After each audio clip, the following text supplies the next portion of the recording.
Hello everyone, am I audible to you? મારો અવાજ શું તમારા કાન સુધી પહોંચી રહ્યો છે? મારો અવાજ તમારા સુધી પહોંચી રહ્યો છે? Yes or no? Okay, thank you so much.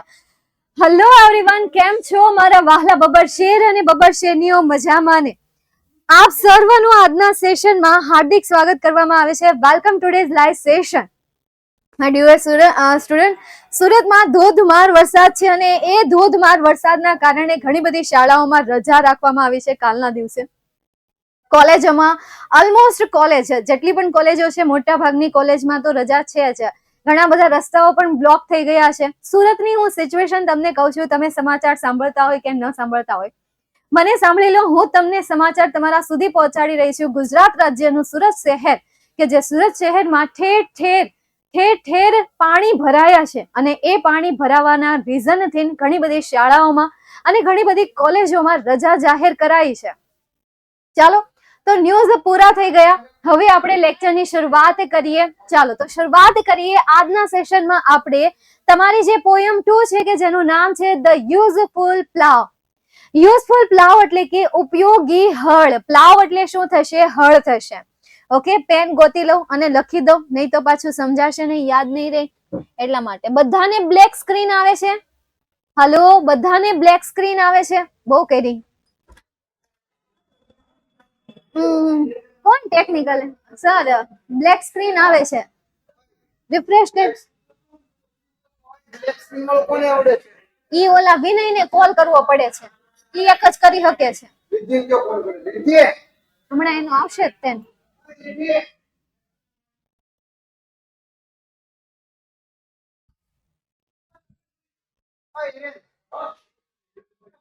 મને વોટ્સઅપ માં એનો આવ્યો તો કરવું કોઈ નહીં. મેં રિફ્રેશ એક વાર કર્યું છે.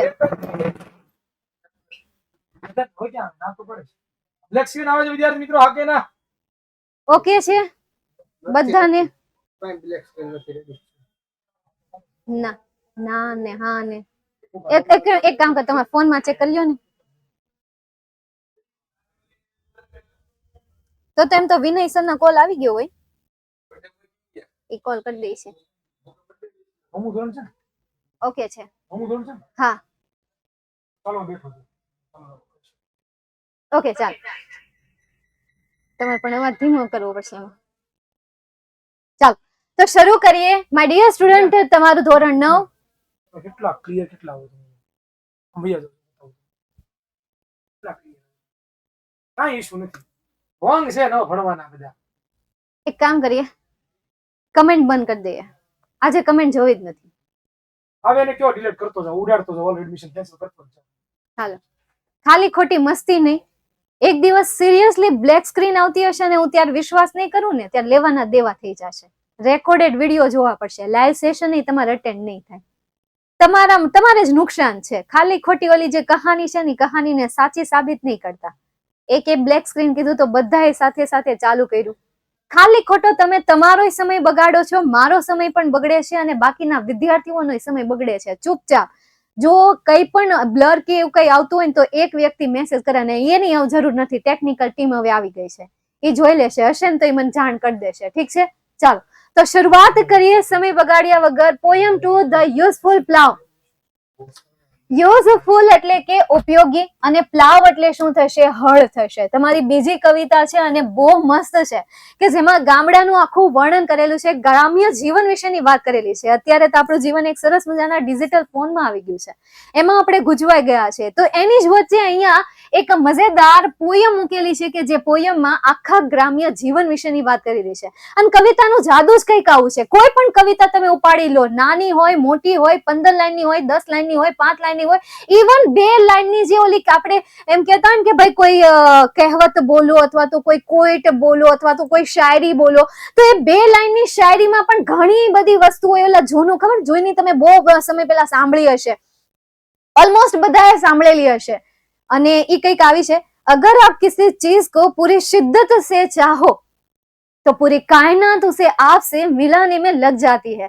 તો આ ખાલી નાની અમથી જે શાયરી છે, આ નાની અમથી જે 2 લાઈન છે, એ 2 લાઈનમાં કેટલા સ્ટ્રોંગ વર્ડ યુઝ કર્યા છે, કેટલો ડીપ મિનિંગ છે. તો સેમ એવી રીતે આ કવિતા પણ એવી જ છે. કે જેમની લાઈન નાની છે, શબ્દ ઓછા છે, પરંતુ એ શબ્દમાં આખા ગ્રામ્ય જીવન વિશેની વાત કરેલી છે, આખા ગ્રામ્ય વાતાવરણની, વેધરની વાત કરેલી છે, એન્વાયરમેન્ટની વાત કરેલી છે. ચાલો તો એ જ સમજીએ. અ country life is a sweet. Country એટલે શું થશે? ગામડાનું. કન્ટ્રી એટલે દેશ નથી લેવાનું, અહીંયા કન્ટ્રી એટલે કે ગામડું લેવાનું છે. અહીંયા કન્ટ્રી એટલે ગ્રામ્ય જીવનની વાત કરવાની છે. ખરેખર કન્ટ્રી એટલે દેશ થાય, અને એ દેશ એટલે જેમ કે ભારત, ઓસ્ટ્રેલિયા, ભાઈ આ બધા શું છે? દેશ છે. કેનેડા, કોઈ જર્મની કહેતા હોય તો અલગ અલગ પ્રકારના દેશ. પરંતુ અહીંયા કન્ટ્રી એટલે શેની વાત કરેલી છે? આપણા ગામડાની વાત કરેલી છે. ગામડાનું જે જીવન છે ને, લાઈફ એટલે શું થશે? જીવન થશે ઇઝ અ સ્વીટ, એટલે કે મધુર છે. ગ્રામ્ય જીવન જે છે, ગ્રામ્ય જીવન કેવું છે? મધુર છે. અને ઘણા બધા વિદ્યાર્થીઓએ આ ફીલ પણ કર્યું હશે. જ્યારે લોકડાઉનનો સમય હતો ને, ત્યારે ઓલમોસ્ટ લોકો ક્યાં ભાગી ગયા હતા? ગામડે જ જતા રહ્યા હતા. એટલે એ ગ્રામ્ય જીવન ઘણા બધા વિદ્યાર્થીઓએ એન્જોય કરી લીધું છે, જે કદાચ કેટલા સમયથી ગામડે નહીં ગયા હોય ને, એ પણ કોરોનામાં જતા રહ્યા હતા. એ પણ કોરોનામાં મસ્ત મજાની ટ્રીપ મારતા આવ્યા હતા, હે ને? તો ભાઈ ગામડાનું જે જીવન છે મધુર છે, સ્વીટ છે. એનું moderate cold and heat. Moderate એટલે શું થાય? મધ્યમ. અને ઇન આગળ આપેલું છે, મતલબ કે મધ્યમમાં, મધ્યમાં. તો મોડરેટ એટલે કે મધ્યમ. કોલ્ડ એટલે કે ઠંડુ, એન્ડ હીટ એટલે કે ગરમ. ભાઈ ત્યાંનું જે વાતાવરણ છે એ સ્વીટ તો છે જ, પણ સાથે સાથે કેવું છે? મધ્યમ પણ છે. મતલબ કે મધ્યમ ઠંડુ અને મધ્યમ ગરમ. થોડું ઠંડુ અને થોડું ગરમ. એવું નહીં કે વધારે પડતું ઠંડુ, વધારે પડતું ગરમ. આપણે સિટીમાં શું હોય? ભાઈ વધારે પડતી વાહનો હોય, વધારે પડતી ઇન્ડસ્ટ્રી હોય, કંપની હોય, કોઈ પણ નાના મોટા ધંધાઓ ચાલતા હોય, તો એના લીધે કેટલું ક્યારેક ક્યારેક વધારે ગરમી હોય તો ક્યારેક ક્યારેક વધારે ઠંડી હોય.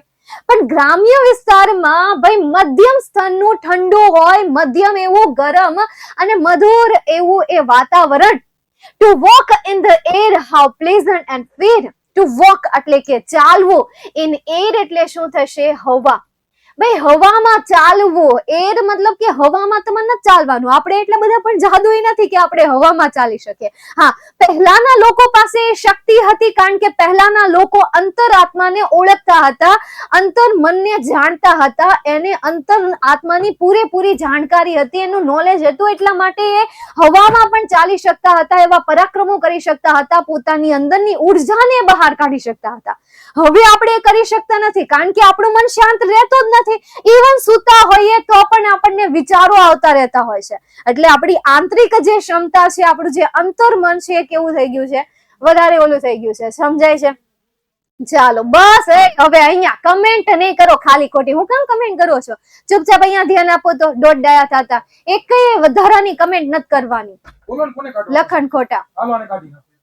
હા, કાઢી નાખો. હા બોલો ના. અહીંયા જેને પણ કામ સિવાયની કમેન્ટ કરી છે ને, બધાને બ્લોક કરી દો. નો કરે એડમિશન જ કેન્સલ કરી નાખ. આ કોણ છે? સાહિલ છે ને બોરાવર વાળી. એનો લેક્ચર નથી આવતો? તમે લેક્ચરમાં નથી મળતા? ઇંગ્લિશના લેક્ચરમાં હું બીજાને બોલાવીશ તો તમારે હું નકરી વાત જ કરવી છે?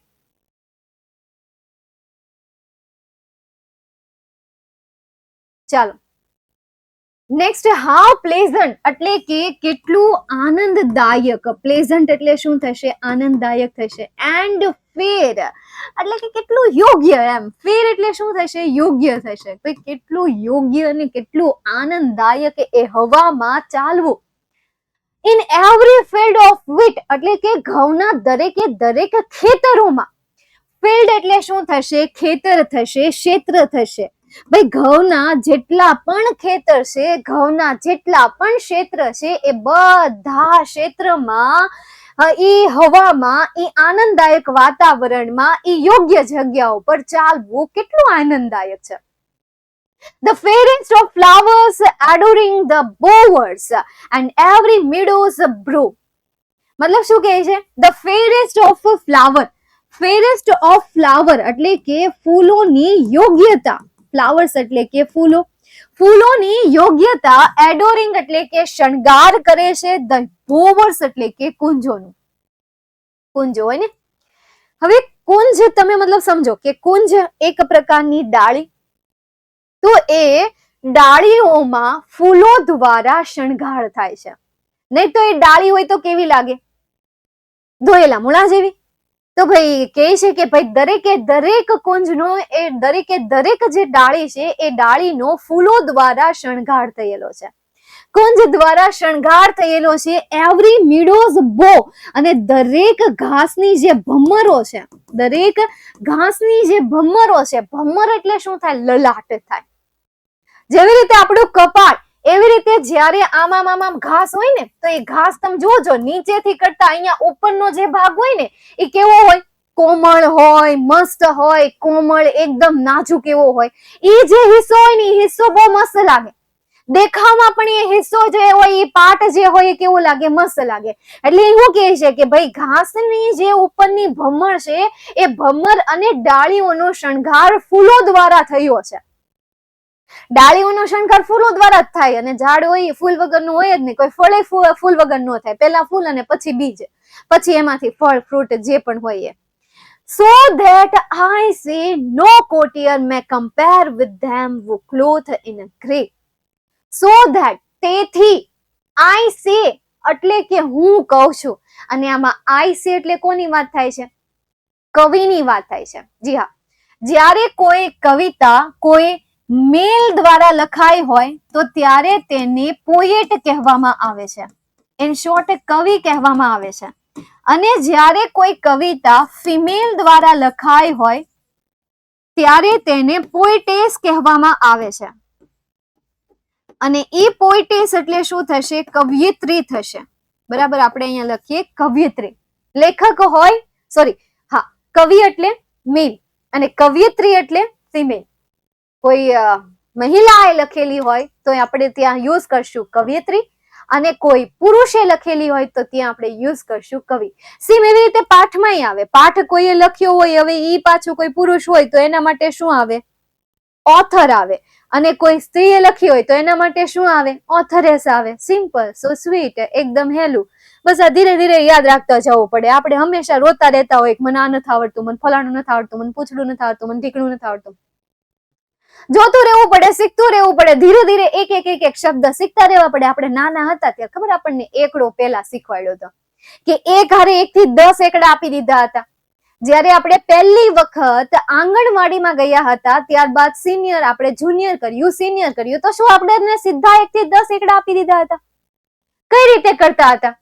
પહેલા કઈ રીતે કરતા હતા? પહેલા તમને એકડો આપતા અને ઈ એકડું તમને શીખવાડતા કે પહેલા મીંડું કરવાનું, ગોળ ગોળ ગોળ ગોળ ગોળ ગોળ મીંડું કરવાનું. પછી ન્યાથી એક દાદાજીની દાંડી દોરવાની અથવા તો ચશ્માની દાંડી દોરવાની. અમને તો દાદાજીની દાંડી કહેતા. કરો ગોળ મીંડું, નીચે કરો દાદાજીની દાંડી. બોલો મારી સાથે, કરો ગોળ મીંડું, દોરો દાદાજીની દાંડી. કરો ગોળ મીંડું, દોરો નીચે દાદાજીની દાંડી. અમને આવું ગીત ગવડાવતા. હા, નહીં મળી તો આપણે કલમ ખટારો અમે આ રીતે જ સમજ્યા છીએ. અને એ રીતે જ અમે એકડો, પછી ધીરે ધીરે અમને હાથ પકડીને આવી રીતે આખો એકડો એક હારે કરાવતા શીખવાડ્યો હતો. તો એમ જ હોય, તમારે કોઈ પણ વસ્તુ શીખવી છે તો શબ્દ ભેગા કરવા પડે, અને ત્યાર પછી તમને 1 થી 10, 1 થી 20, 1 થી 30 એકડા આવડે છે. તો ભાઈ અંગ્રેજી સબ્જેક્ટ કંઈક એવો જ છે. ધીરે ધીરે નોલેજ ભેગું કરતા જાવ, ધીરે ધીરે ખબર પડશે કે કહેવાય કોને પોએટ અને કોને કહેવાય પોએટેસ, કોને કહેવાય ઓથર અને કોને કહેવાય ઓથરેસ. પણ એનું શું કરવું પડે? રિપીટેશન કરવું પડે, રિવિઝન કરવું પડે, રિકોલ કરવું પડે. આપણે એકડા એમને નથી શીખ્યા. આપણી પાસે આપણા ટીચર આપણને વારંવાર ઘૂંટાવડાવતા, વારંવાર આપણને લખવાનું આપતા, વારંવાર એક્ઝામ લેવાતી હતી, વારંવાર આપણને પૂછતા હતા. એ પણ ઘટે ને તો ઘરે આપણી મમ્મી આપણી પાસે હોમવર્ક કરાવતી, લે બેટા લખ ને. ચાલો નેક્સ્ટ આગળ જઈએ તો ભાઈ અહીંયા લેખક કહે છે ભાઈ આઈ સે, મારે કહેવું જોઈએ. કોટિયર એટલે શું થશે? નો કોટિયર એટલે કે કોઈ પણ માણસ. કોટિયર એટલે અહીંયા શેની વાત કરેલી છે? માણસની વાત કરેલી છે. માણસની કમ્પેરિઝન, તુલના, કમ્પેર એટલે શું થશે? તુલના થશે. વિથ ધેમ એટલે કે તેમની સાથે, who clothe in grey કે જેના કપડા ભૂખરા રંગના છે. જેના કપડા રાખોડી રંગના છે, જેના કપડા ભૂખરા રંગના છે, એ માણસની તુલના કોઈ પણ સામાન્ય માણસ સાથે ન કરી શકાય. કારણ કે એના કપડા ભૂખરા નથી, એના કપડા ખેતરમાં કામ કરી કરીને એવા ભૂખરા થઈ ગયા છે. એના કપડા ખેતરમાં ધૂળમાં કામ કરીને, તડકામાં કામ કરીને એના કપડા એવા કલરના થઈ ગયા છે. એટલે એ વ્યક્તિની તુલના ક્યારેય કોઈ બીજા વ્યક્તિ સાથે ન કરી શકાય. And follow the useful plough, કે જે વ્યક્તિ ભૂરા રંગના કપડામાં છે, કથ્થઈ કલરના કપડામાં છે, રાખોડી કપડામાં છે, ગ્રે એટલે રાખોડી થાય, રાખોડી કપડામાં છે, જે વ્યક્તિ હળનો ઉપયોગ કરે છે, હળનું અનુસરણ કરે છે, ઉપયોગી જે હળ છે, પ્લાવ એટલે કે હળ, અને યુઝફુલ એટલે કે ઉપયોગી, અને ફોલો એટલે કે અનુસરણ કરવું. જે વ્યક્તિ ઉપયોગી હળનું અનુસરણ કરે છે અને જે વ્યક્તિએ રાખોડી રંગના કપડા પહેર્યા છે, એ વ્યક્તિની તુલના કોઈ પણ સાદા વ્યક્તિ સાથે અથવા કોઈ પણ વ્યક્તિ સાથે ન કરી શકાય. ફરીથી આખી સ્ટાન્ઝાને સમજો.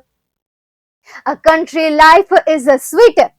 ગામડાનું જે જીવન છે એ સ્વીટ છે. In moderate cold and heat. મધ્યમસર ઠંડુ અને મધ્યમસર ગરમ. To walk in the air. હવામાં ચાલવું. ત્યાંની જે હવા છે આનંદદાયક અને યોગ્ય જે હવા છે એ હવામાં ચાલવું એ કેટલું આનંદદાયક અને કેટલું યોગ્ય. In every field of wheat એટલે કે ઘઉંના દરેક ખેતરમાં, ઘઉંના દરેક ખેતરમાં ચાલવું એ કેટલું આનંદદાયક અને કેટલું યોગ્ય. The fairest of flower adoring the boughs and every meadows brew. ફૂલો જે છે એ ડાળીઓનો શણગાર કરી રહી છે અને સાથે સાથે દરેક ઘાસના કપાળ અને ભમરને પણ શું કરી રહી છે? શણગારી રહી છે. So that I say no courtier may compare with them wool cloth in grey and follow the useful plow. તેથી મારે કહેવું જોઈએ કે ક્યારે કોઈ પણ માણસની તુલના એવા વ્યક્તિ સાથે કે જે વ્યક્તિ હળનો ઉપયોગી હળનું અનુસરણ કરી રહી છે અને રાખોડી રંગના કપડા પહેરી રહી છે, એમની સાથે ક્યારેય તેમની તુલના ન થઈ શકે. ચાલો, અહીંયા સુધી ક્લિયર? અહીંયા સુધી કોઈ શબ્દમાં તમને કોઈ પણ પ્રકારનો ડાઉટ? લા લા લા લા લા લા, હા હા હા, ના ના ના ના ના ના, હા હા હા હા, ના ના ના ના ના. પૂછો પૂછો પૂછો. ચાલો, clear clear clear clear clear. Okay. Wheat મતલબ ઘઉં. વીટ મતલબ શું થશે? ઘઉં થશે. વીટ બોલે તો ઘઉં. લખી દઉં ને બાજુમાં, ખાલી ખોટું તમને સમજાય નું સમજાય, યાદ રહી નું રહી. તમારે છે ને અમુક શબ્દ છે ને હું ન લખું ને તો તમારે બાજુમાં નોટ રાખવાની. અમુક શબ્દ હોય ને એ અમુક શબ્દના ગુજરાતી તમારે નોટમાં લખતા જવાના. હું ન બોલતી હોય ને પછી હું આ આખું બોર્ડ ચિતરી દઉં તો અમુક શબ્દ તો તમે જાતે લખો, તો હું અહીંયા ભાષાંતર લખી દઉં તો એ થાય ને. મતલબ કે અહીંયા હું અંગ્રેજી રાખો, અહીંયા હું ગુજરાતી ભાષાંતર રાખો, અહીંયાથી આમ બોલતી જાઓ. Country life is the sweet. દેશનું જીવન મધુર. In moderate cold and heat. મધ્યમસર ઠંડુ અને ગરમ. હે, એવું તો કરાય નહીં. તો અમુક વસ્તુ હોય એ તમારે બાજુમાં લખતું જવાનું. સમજાય છે? મેમ તમે કઈ સોસાયટીમાં રહો છો? હા બસ એ જ પંચાયત કરી લ્યો, કઈ સોસાયટીમાં રહો છો. નાન તે છાનામાના ભણવામાં ધ્યાન આપો. એના માટે આપણે ફુરસતનો ટાઈમ રાખીશું, મસ્ત મજાનો સમય રાખીશું. એમાં પછી તમારું ઇન્ટરવ્યુ લેશો, તમે મને સવાલ પૂછશો, બરાબર? એના ઉપર આપણે વિડીયો ઉતારશું. તમે મને સવાલ પૂછશો, હું તમારા સવાલોના જવાબ આપીશ. એના માટે લેક્ચરનો યુઝ નહીં કરો. ઓકે, ચાલો નેક્સ્ટ એના પછીનો આપણે સ્ટાન્ઝા જોઈએ, મતલબ કે એના પછીનો પેરેગ્રાફ જોઈએ. They rise with the morning lark. They rise. Rise બોલે તો ચોખા. એ rise ની વાત નથી કરતી. મતલબ કે એ rise એટલે કે ઉઠે છે. શું કરે છે? ઉઠે છે. અરે ઉકળી નથી જાતા, ઉઠે છે, જાગે છે. અરે બાપા રે, જાગે છે જાગે છે જાગે છે. With morning lark એટલે કે સવારના કલશોડ સાથે. સવારના લાર્ક સાથે, સવારના કલશોડ સાથે. And labor till almost dark. અને લેબર એટલે શું થશે? મજૂરી કરે છે. almost dark એટલે કે અંધારા સુધી. એ અંધારા સુધી એ શું કરે છે? મજૂરી કરે છે. till almost dark. હવે almost એટલે શું થાય? મોટા ભાગે. અને till એટલે સુધી, એમ અંધારા સુધી, ટીલ અનટીલ એ તમે જોયું જ હશે. જો ટીલ એટલે ખાલી ત્યાં સુધી થાય, મતલબ કે સુધી થાય, એ સમય સુધી થાય. અને અનટીલ એટલે શું થાય? જ્યાં સુધી ત્યાં સુધી, જ્યાં સુધી આમ ન થાય ત્યાં સુધી તેમ ન થાય, જ્યાં સુધી ફલાણું ન થાય તેમ સુધી ત્યાં સુધી ઢીકણું ન થાય. તો એ બધું અનટીલ જે છે એ બધું દર્શાવે છે. અને ટીલ જે છે એ શું દર્શાવે છે? અમુક સમય પૂરતું. Then folding their sheep they hasten to sleep. હવે દે ફોલ્ડિંગ, ધેન એટલે શું થશે? પછી. હવે ફોલ્ડિંગ એટલે શું થશે? ભેગું કરવું થશે, વાળવું નહીં થાય, ભેગું કરવું થશે. ભેગું કરે છે શીપ એટલે કે તેમના ઘેટાને. આને બહુ જૂના સમયની વાત કરેલી છે આ કવિએ, બહુ જૂના સમયની, ખેડૂતના બહુ જૂના સમયની વાત કરેલી છે કે જ્યારે ઘેટાઓની સંખ્યા વધારે હતી. છે તેમ કદાચ આપણી આજુબાજુ આપણને ન જોવા મળે, પણ હોય અમુક ગામમાં ઘેટાઓ વધારે હોય. પછી એ શું કરે? ફોલ્ડિંગ એટલે કે ભેગું કરે. દેર શીપ એટલે કે તેમના ઘેટાને. હાંજ પડે એટલે એમ જ થાય, અમારે અહીંયા સુરતમાં એમ જ થાય. સવારે, એક તો સવારે વહેલા છોડી દે, વહેલા ઈ દોઈ નાખે. ગાય હોય, ભેંસ હોય, અને સવારે વહેલા દોઈ નાખે ને પછી એને બહાર જવા દે. અને પછી અમુક સમય થાય ને એટલે પાછા એને ગાડી લઈને ભેગા કરે, લાકડી લઈને ગાડી લઈને જાય ને પછી ભેગા કરે. સેમ એવું સાંજે 6 કે 7 વાગે ને એટલે તરત જ ગાયું ભેગી કરે. હાલો ભેગ્યું થાવ, ભેગ્યું થાવ. વીણી વીણીને એક એક ખૂણાએથી ભેગ્યું થઈ જાય. પેલા તો કેવું કરતા, હવે ઢોરને રખડતા મૂકી દે એટલે શેરીમાં તો નુકસાન થાય જ. શેરીમાં શું થાય? પોદરા કરે ને ગમે ત્યાં ગમે એવું ભરી મૂકે, કેવી વાસ આવતી હોય, કેવું ભરી લેવાનું, નાન તેન જેન તેન ખાતી હોય તો ગંધાતું હોય. એટલે ગાયોને શેરીમાં બાંધી દેતા, પછી હાંજે દોઈ લેતા. ગાય કેવું હોય, ગાયને તમે દો ને તો એને વાંધો ન આવે, ભેંસને ન દોઈ શકાય. ભેંસને એનું કોઈક જે ડેઈલી દોતું હોય ને, હા એમાં હોય, ભેંસને જે ડેઈલી દોતું હોય ને એ જ એને દોઈ શકે. બીજા અડે ને તો એ ઘાઘી થઈ જાય, આઘી પાછી થઈ જાય, એને ગુસ્સો આવે ને એ એંગરી થઈ જાય. પણ ગાયમાં એવું ન હોય. જેને ભેંસ હોય ને એને ખારી રીતે ખબર હોય. ભેંસ જેની હેવાઈ હોય ને એની હારે સીધી હાલે, જેની હેવાઈ ન હોય ને એના સીધી ન હાલે. તમે હોજે કરો, એ એના સીધી નહીં જ હાલે. ચાલો, તો કલશોર એટલે કે અવાજ. જે ચકલીઓ ચી ચી ચી ચી કરતી હોય ને એ કલશોર. ચકલીઓ છે, કોયલ છે, બીજા બધા પક્ષીઓ છે, એ બધા જે અવાજ કરતા હોય ને એ કલશોર ની વાત કરેલી છે. કે સવારના એ કલશોર સાથે એ જાગતા, સવારના એ કલશોર સાથે એ જાગતા, સાંજે જ્યારે પડે ત્યારે એ પાછા જાતા, ત્યારે એમની મજૂરી પૂરી થતી. જેવી સાંજ પડે એટલે એના ઘેટાને ભેગા કરતા. અને હેસન, હેસન એટલે શું થશે? ઉતાવળ. હેસન એટલે શું થશે? ઉતાવળ. અને ટ નો વચાય, ટ જે છે એ સાયલેન્ટ છે.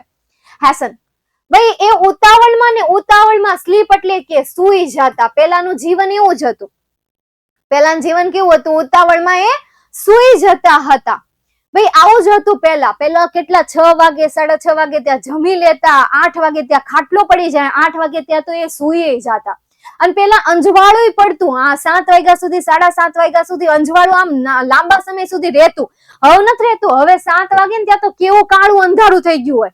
પહેલાના સમયમાં અંજવાળું રહેતું હતું એટલે 7 વાગે જમી લેતા ને 8 કે 8:30 વાગે તો એ સુઈ જતા. સવારે 4 કે 5 વાગે એની સવાર થઈ જતી હતી. શું કામ? એનું પણ એક રીઝન છે કે પહેલાના સમયમાં ઇલેક્ટ્રિસિટી નહોતી, પહેલાના સમયમાં લાઇટ નહોતી, લાઇટની અછત હતી. અને હજી પણ ઘણા એવા વિસ્તાર છે કે જ્યાં લાઇટ આપણને જોવા ન મળે. લોકો મીણબત્તીથી અથવા તો દીવાથી પોતાનો સાંજનો સમય કાપતા હોય છે. પહેલાના સમયમાં લાઇટ નહોતી એટલે કેરોસીનથી જીવન ગુજારતા હતા. કેરોસીનથી એ દીવો ચલાવતા અને એ પોતાનું ઘરનું કામ કરતા હતા. હવે થતું શું કે કેરોસીનમાં વધારે પડતું બિલ આવે ત્યારે એટલું બધું પૈસાનું તો હતું નહીં, એટલા બધા પૈસા પણ હતા નહીં. એટલી મતલબ કે થોડીક એમથી ગરીબી હતી, થોડીક તાણ હતી, તંગીમાં આપણે જીવન ગુજારતા.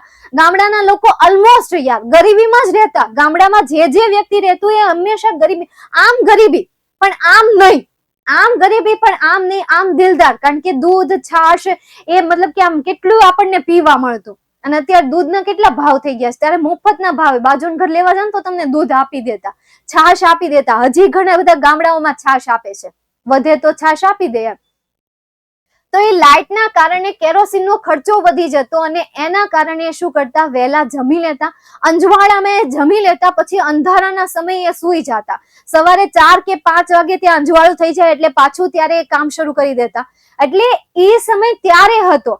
હવે લાઈટ આવી ગઈ એટલે હવે આપણે 10 વાગે ખાતા હોઈએ, ક્યારેક ક્યારેક 11 વાગે ખાતા હોઈએ, સવારે 10 વાગે આપણે જાગીએ, સવારે 11 વાગે જાગીએ. ભાઈ લાઈટ નું આ અસર છે. એટલે પહેલાનું જીવન કંઈક આવું હતું, વહેલા સુવાનું, વહેલા જમી લેવાનું. તો એનું રીઝન આ હતું, બીજું કઈ નહોતું. આપણને એમ થાય કે પહેલા એવા રિવાજો હતા, પણ એ રિવાજો આટલે જ પડ્યા હતા, લાઈટના કારણે જ. હવે નથી એવું. Next morning is ringing with birds that are singing on each green tender bough. Next morning એટલે કે પછીની સવારે. નેક્સ્ટ મોર્નિંગ એટલે શું થશે? પછીની સવારે.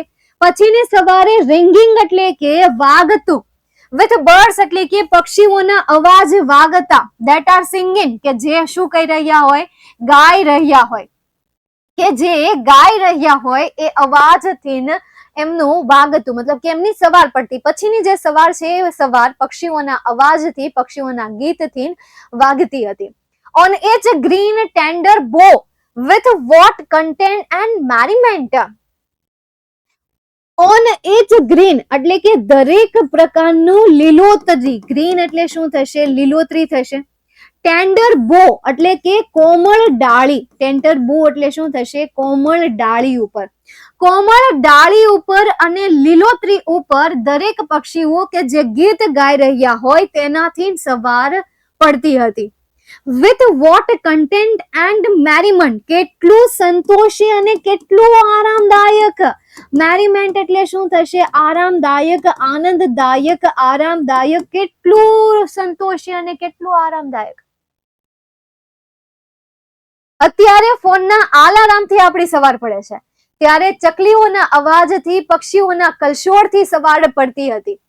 Their days are spent whose minds are bent.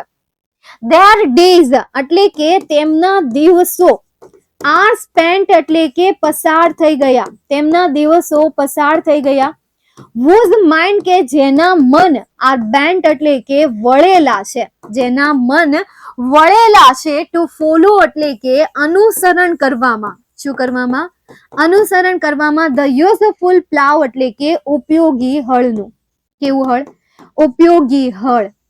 ઉપયોગી હળમાં જેમના મન વળેલા છે એમના દિવસો પસાર થાય છે. તેમના દિવસો શેમાં પસાર થાય છે? The day are spent. તેમના દિવસો પસાર થાય છે જેમના મન કે જેના મન વળેલા છે ઉપયોગી હળનું અનુસરણ કરવામાં. એમના દિવસો શું થાય છે? પસાર થાય છે. શેમાં? આમાં પસાર થાય છે. આવા આખા વાતાવરણમાં પસાર થાય છે. જેમના મન ઉપયોગી હળનું અનુસરણ કરવામાં વળેલા છે ને, એમના દિવસો પસાર થાય છે ગ્રામ્ય જીવનમાં. ફરીથી હું તમને પહેલી આખી સ્ટાન્ઝા સમજાવું છું. ગ્રામ્ય જીવન કેટલું મધુર, મધ્યમ ઠંડુ અને મધ્યમ ગરમ. ઘઉંના ખેતરમાં ચાલવું, તેમની હવામાં ચાલવું કેટલું આનંદદાયક અને કેટલું યોગ્ય.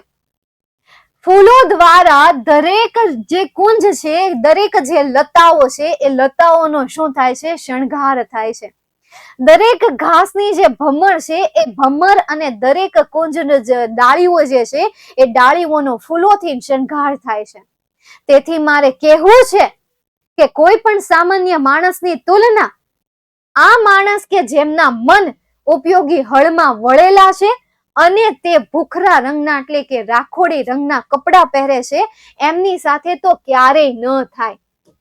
તેમની જે સવાર છે એ ઉઠે છે સવારના કલશોળ સાથે અને ત્યારથી લઈને સાંજ સુધી એ શું કરે છે? મજૂરી કરે છે, કામ કરે છે, નવરા નથી રહેતા. અને પછી એ પોતાના ઘેટાને ભેગા કરે છે અને ઉતાવળમાં ને ઉતાવળમાં સવાર થઈ જાય છે. પછીની જે એમની સવાર છે એ સવાર કોમળ ડાળી અને લીલોતરી ઉપર બેઠેલા પક્ષીઓના ગીતથી થાય છે. અને આ જે દ્રશ્ય છે એ દ્રશ્ય કેટલું સંતોષી અને કેટલું આનંદદાયી. તેઓના દિવસ જે છે, તેઓના દિવસ કે જેમના મન, તેઓના દિવસ પસાર થાય છે કે જેમના મન આવા કાર્યોમાં વળેલું છે, જેમના મન ઉપયોગી હળનું અનુસરણ કરવામાં વળેલું છે. બેન્ટ એટલે શું થશે? વળગી રહેવું. આપણે ઘણી વખત નથી કહેતા કે આમાં મથ્યો રહે છે, તેણી તેમાં મથી રહે છે, તેવી તેમાં વળગી રહે છે, વળગી રહેવું, મથ્યું રહેવું, એમાં લાગી જવું. તો એમાં મતલબ કે કન્ટિન્યુ રહેવું, કે એમાં ને એમાં મથિયા કરે ને એમાં એ કંઈક ને કંઈક ઘુસર કર્યા કરે. તો આ આખી તમારી સ્ટાન્ઝા છે, કે જે આખી તમારી પોયમ છે, કે જે પોયમનું નામ છે ધ યુઝફુલ પ્લાવ, એટલે કે એક ઉપયોગી હળ. પહેલાના સમયમાં ખેડૂતો હળનો ઉપયોગ કરતા હતા. હવે તો ખેડૂત પાસે ટ્રેક્ટર આવી ગયા છે. ટ્રેક્ટરનો યુઝ કરીને પણ ખેતી કરી શકે છે. ભાઈ શાંતિ છે, પહેલા કરતા તો શાંતિ છે. અને ખેતીવાડી જે છે એ આપણા દેશનું અથવા તો આપણા જીવનનું મોસ્ટ ઇમ્પોર્ટન્ટ પાર્ટ છે. સૌથી વધારે મહત્વનો ભાગ છે અને સૌથી વધારે રિસ્કી બિઝનેસ પણ છે અને સૌથી વધારે પ્રોફિટ આપતો પણ બિઝનેસ છે.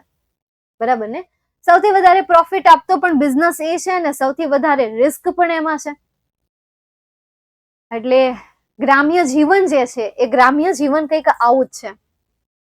ભાષાકીય વિષયનો જાદુ જ કંઈક આવો છે કે આપણને એકડા બગડા ગણિતમાં, વિજ્ઞાનમાં, સમાજમાં, ઇતિહાસમાં આપણને આપણા જે રિયલ જીવન છે એમની સાથે પણ જોડી રાખે છે આ ભાષાકીય વિષયો. ગુજરાતી છે, હિન્દી છે, સંસ્કૃત છે, અંગ્રેજી છે. આ ભાષાકીય વિષયો તમારો જે અભ્યાસ છે, ગાણિતિક વિષય છે, તમારા જે ઐતિહાસિક વિષયો છે, તમારા જે સાયન્ટિફિક વૈજ્ઞાનિક વિષયો છે, એ બધા વિષયોમાંથી તમને તમારા જીવન સાથે જોડવાનું કામ આ વિષય કરે છે.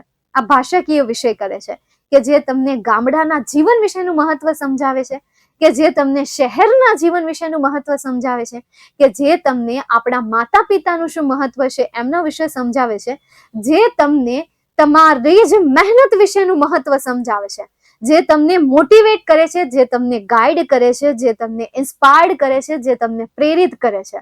તો ભાષાકીય વિષયો જે છે કે જે તમને જીવન સાથે કનેક્ટ કરી રાખે છે. એટલે તો એમાં ભાતની કવિતાઓ આવે છે, ભાતના પાઠ આવે છે. ફરક એટલો છે કે આપણે આ કવિતાઓને, આપણે આ પાઠને એઝ અ ડ્રામા તરીકે આપણે પ્લે નથી કરતા, કારણ કે ભાષાકીય વિષયની ખાસ જવાબદારી આ જ છે, મેઇન હોમવર્ક જ આ છે. પણ આપણે આ વસ્તુને માઇનસ કરી નાખી છે. તમને ખબર છે સંસ્કૃત વિષય છે, હિન્દી વિષય છે, ઇંગ્લિશ વિષય છે, એ ઇંગ્લિશ વિષયમાં કઈ કઈ વસ્તુ આવે? એક તો કવિતા આવે. શું આવે? કવિતા આવે. બીજું એમાં પાઠ આવે. ત્રીજું એમાં ડાયલોગ આવે, એટલે કે સંવાદ આવે. હવે કવિતા આવે તો એ કવિતા ગાવાની હોય, સમજવાની તો હોય જ છે, પણ ગાયને પ્રેક્ટિસ કરો, ક્લાસમાં વિદ્યાર્થીઓને ઊભા કરીને એમની પાસે ગવડાવો, આખા ક્લાસમાં સાથે મળીને ગાઓ, સાથે મળીને એક લિરિક્સમાં એને ગાઓ. પાઠ છે તો પાઠમાંથી તમે બોધ લો, અથવા તો ક્લાસમાં બેઠેલા વિદ્યાર્થીઓને ઊભા કરો અને એમાં શું બોધ છે એ બોધ બાકીના, અથવા તો એ વિદ્યાર્થી એ પાઠમાંથી શું સમજ્યો એ વિદ્યાર્થી દ્વારા બાકીના વિદ્યાર્થીઓને શેર કરો કે ભાઈ એનો શું બોધ છે, મતલબ કે તમે એમાંથી શું શીખ્યા, તમે એમાંથી શું જાણવા મળ્યું, એ શેર કરાવડાવો. સંવાદ, તો સંવાદનો શું મતલબ છે? સંવાદથી તમારી પર્સનાલિટી ઇમ્પ્રુવ થાય છે, વ્યક્તિત્વ ઇમ્પ્રુવ થાય છે. સંવાદ એટલે કે બે અથવા બે કરતા વધારે વ્યક્તિઓ વચ્ચેની વાતચીત. ક્લાસમાં બેઠેલા વિદ્યાર્થીઓમાંથી દરેક વિદ્યાર્થીઓને એક એક પાત્ર આપી દો, એમને સ્ટેજ ઉપર બોલાવો, એમને એના ઉપર નાટક કરવાનું કહો, એમને એમના ઉપર બોલવાનું કહો. તો ભાઈ આનાથી તમારી પર્સનાલિટી ડેવલપ થાય છે, આનાથી તમારો સૂર બને છે, કારણ કે કવિતા તમે ગાઓ છો, તમારું વોઇસ જે છે એ વોઇસને તમે સુરીલો બનાવવાની પ્રેક્ટિસ કરો છો. ભલે ગમે એવો તમારો વોઇસ હોય, પણ તમે આ કવિતા ગાઈને એને તમે આકાર આપી રહ્યા છો. કોઈ પથ્થર હોય એ ચોરસ હોય, એને તમે પાણીમાં નાખી દો, એના ઉપર ધોધ વહેતો હોય, એ પથ્થરનો આકાર કેવો થઈ જશે? કોઈ પથ્થર છે કે જેના ઉપરથી સતત પાણીનો પ્રવાહ થઈ જઈ રહ્યો છે, સતત પાણીનો પ્રવાહ વહી રહ્યો છે, એના ચારે ચાર ખૂણા નુકીલા છે, એના ચારે ચાર ખૂણા ધારદાર છે. આવી રીતે રીતસરનું એક ચોરસ બોક્સ જ છે જેના ખૂણા છે, એને હવે તમે પાણીમાં મૂકી દો તો એ પથ્થર કેવા કલરનો થઈ જશે? એ પથ્થર કેવો થઈ જશે? એનો આકાર કેવો થઈ જશે? કેવો થઈ જશે? ગોળ, રાઉન્ડ થઈ જશે એનો આકાર. તો ભાઈ એવું જ છે, તમારો ઘોઘરો વોઇસ છે અને તમે જો કવિતામાં પ્રેક્ટિસ કરો છો તો ઓબ્વિયસલી તમારા સ્વર પેટીમાં સુધાર આવશે, તમારી વાણીમાં સુધાર આવશે, તમે જે બોલો છો એના જે અવાજ છે એ અવાજમાં સુધારો આવશે, તો ભાઈ ભાષાકીય વિષયનું મહત્વ જશે. પણ અફસોસ કે આ થતું જ નથી. અફસોસ કે આની પ્રેક્ટિસ જ નથી થતી.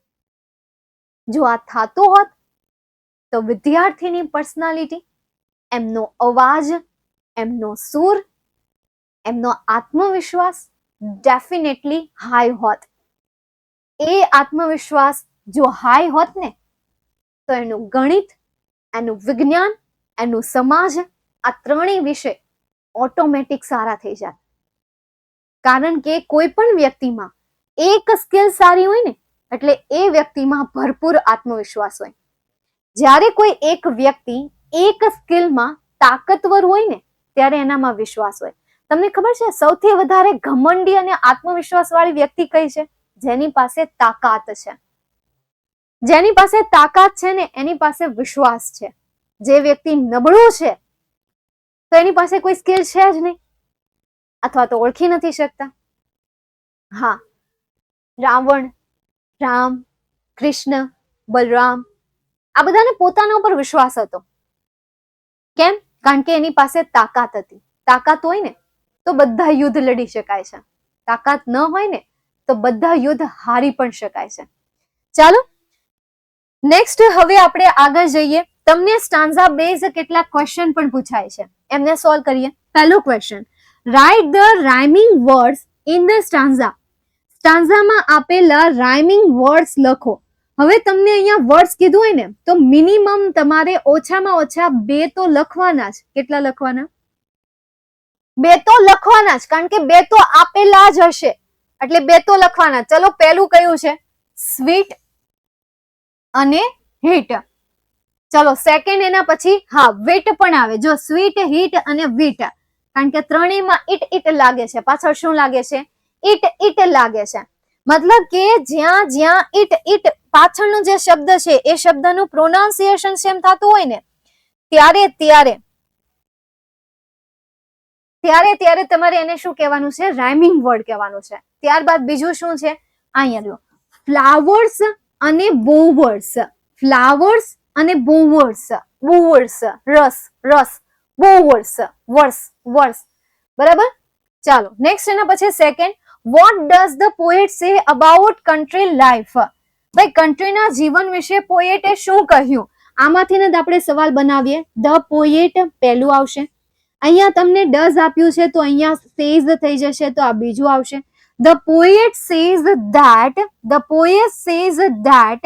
એમણે શું કહ્યું હતું? The poet says that. Okay, એ તમને અહીંયા આપ્યું જ નથી. The poet says that a country life is sweet. અહીંયાથી તમારે જોડી દેવાનું છે.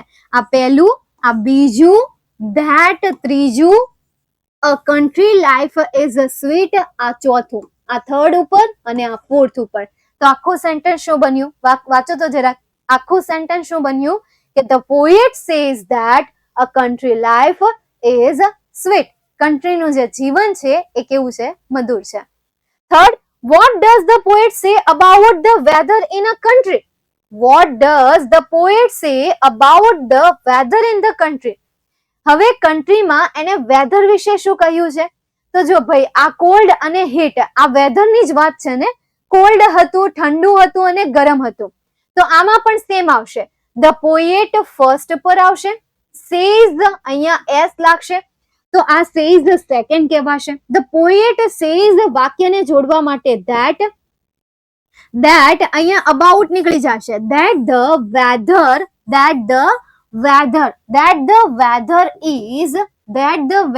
ઇઝ અહીંયા જે ઇન આપેલું છે એ ઇન ની જગ્યાએ શું લખવાનું છે? ઇઝ લખવાનું છે. The weather is moderate cold and heat. Moderate cold and heat. આ તમારું લાસ્ટ સ્ટેપ. ફરી એક વખત, the poet says that the weather, આ થર્ડ ઉપર આવશે, આ ફર્સ્ટ પર, સેકન્ડ પર સેઝ ધેટ, થર્ડ ઉપર ધ વેધર, ફોર્થ ઉપર is moderate cold and heat. આ તમારું ફોર્થ ઉપર આવશે. તો આખું સેન્ટેન્સ શું બન્યું? વાંચો તો જરાક. આખું સેન્ટેન્સ કઈ રીતે બન્યું? બસ આવી જ રીતે તમારે સવાલોના જવાબ સિલેક્ટ કરવાના છે. આવી જ રીતે તમારે સવાલોના જવાબ આપવાના છે. હવે તમે ડેઈલી પ્રેક્ટિસ કરો છો, હું જે ભણાવું છું તમે શાંતિથી સાંભળો છો, શાંતિથી જોવો છો અને પછી એને જાતે સોલ્વ પણ કરો છો, તો ઓબ્વિયસલી તમને જ્યારે પણ સ્ટાન્ઝા બેઝ ક્વેશ્ચન આવશે તો એ તમે સોલ્વ કરી શકશો, 100% કરી શકશો. કારણ કે પ્રેક્ટિસ કરવાથી થાય. મેં તમને હમણાં જ કીધું, આજના સેશનમાં જ કીધું, પ્રેક્ટિસ વગર કાંઈ નહીં થાય. તમારે આજ નહીં તો કાલ તમારે એક્સેપ્ટ કરવું જ પડશે. ફેર એટલે શું થાય ભાઈ? ફેર એટલે તમે જોઈ લો કે ભાઈ યોગ્ય પણ થાય, FAIR. બાકી તમે આમ જોવા જાવ તો ગૂગલમાં તમને એમના ઘણા બધા બીજા મિનિંગ પણ જોવા મળી જશે. હું તમને હમણાં કહું એના મિનિંગ બીજા ઘણા બધા. જો ફેર એટલે યોગ્ય, વ્યાજબી, ઉચિત, રાઈટ, સારું, બરાબર. આ બધા એમના મિનિંગ આપેલા છે. નિષ્પક્ષ, ન્યાય, મેળો, પ્રામાણિક, સુંદર. હા, જો બીજું એક સુંદર પણ છે. ફેર એટલે સુંદર પણ થાય, લવલી પણ થાય, બરાબર. લવલી, સુંદર, યોગ્ય અથવા તો સુંદર, આનંદદાયક અને સુંદર. પણ તમે અહીંયા સુંદર લ્યો, કારણ કે અહીંયા એમણે બધા શબ્દોની વાત સુંદરતામાં જ કરેલી છે. બધા શબ્દોની વાત શેમાં કરેલી છે? આનંદદાયક, સુંદર, યોગ્ય, મસ્ત, કોમળ, નાજુક. તો અહીંયા પણ તમે ફેર એટલે સુંદર લો, બરાબર. ચાલો નેક્સ્ટ એના પછીનો હજી એક આપણે સ્ટાન્ઝા બેઝ ક્વેશ્ચન જોઈએ, સમજીએ. પહેલો ક્વેશ્ચન છે, right the rhyming word in the stanza. હવે આમાં પણ રાઇમિંગ વર્ડ તમને ગોતવાનો કીધો છે, તો આમાં તમને કોઈ રાઇમિંગ વર્ડ દેખાય છે? હા, આઈ રો બો અને આયા રૂ પ્લાવ. બો અને પ્લાવ થઈ ગયું. ચાલો બીજો કોઈ દેખાય છે? એક મેરીમેન્ટ, સ્પેન્ટ અને બેન્ટ. 3 વસ્તુ છે, મેરીમેન્ટ, સ્પેન્ટ અને બેન્ટ. આ 3 શબ્દ. સોરી, આમાં રાઉન્ડ કરવાના હતા. કા રાઉન્ડ કરીએ તો ખબર પડે ને. વાવ, કેટલા બધા છે, દેખાય છે ને? હા, પછી તમને શું દેખાય છે? સિંગ અને બીજું તમે શું કર્યું? રિંગિંગ. હજી એક છે, સિંગિંગ, રિંગિંગ. બીજું કઈ? કન્ટેન્ટ. આમ જો અહીંયા આવે કન્ટેન્ટ, સ્ટેન્ટ, મેરીમેન્ટ, બેન્ટ. બીજું કઈ દેખાય છે? બસ આટલું તો બહુ આઈ થિંક. બસ ડન. ચાલો second, what makes the morning pleasant for the farmers. એવી કઈ વસ્તુ છે કે જે ફાર્મરના સવારને પ્લેઝન્ટ એટલે કે આરામદાયક બનાવે છે? કઈ વસ્તુ ભાઈ ફાર્મરના જે સવાર છે સવારને આરામદાયક બનાવે છે? આરામદાયક. Vote makes the morning pleasant for the farmers. કઈ એવી બાબત છે કે જે ફાર્મર્સના જીવનને આરામદાયક બનાવે છે?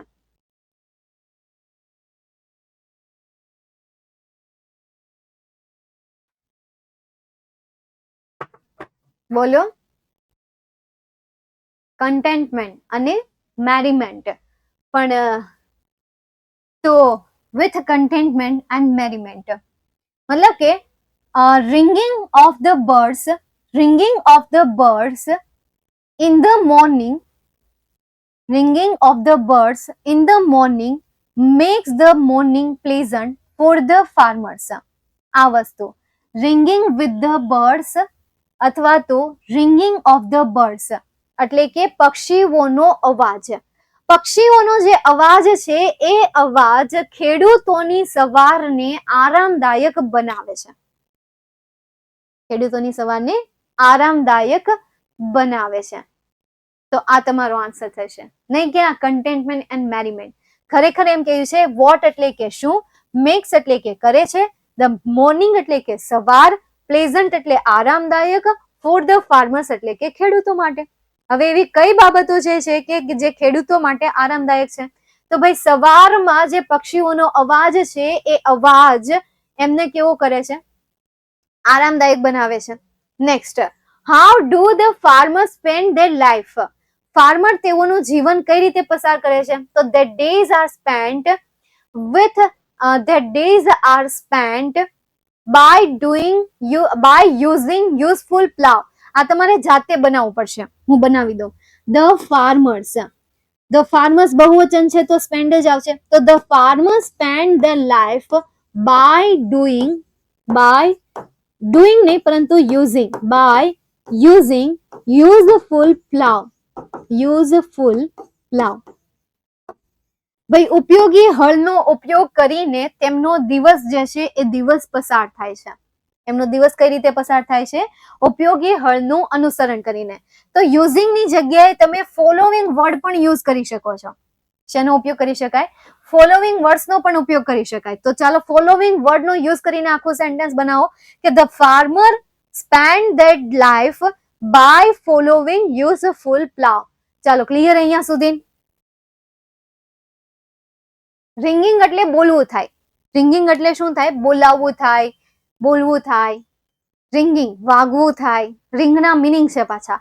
રિંગ એટલે વાગવું થાય, રિંગ એટલે બોલાવવું પણ થાય, કારણ કે આપણે કોઈને રિંગ મારતા હોય તો બોલાવતા જોઈએ ને. ઓકે, ચાલો તો અહીંયા તમારી પોયમ 2 કમ્પ્લીટ થાય છે. ક્વેશ્ચન સાથે કમ્પ્લીટ થાય છે. ક્વેશ્ચન આન્સર સાથે મેં કમ્પ્લીટ કરાવી છે. હવે તમે જાતે પ્રેક્ટિસ કરજો, જાતે ક્વેશ્ચનના આન્સર લખવાની તૈયારી કરજો. નેક્સ્ટ લેક્ચરમાં આપણે નવા ટોપિક સાથે ફરીથી મળીશું. ત્યાં સુધી bye, take care and see you soon. By.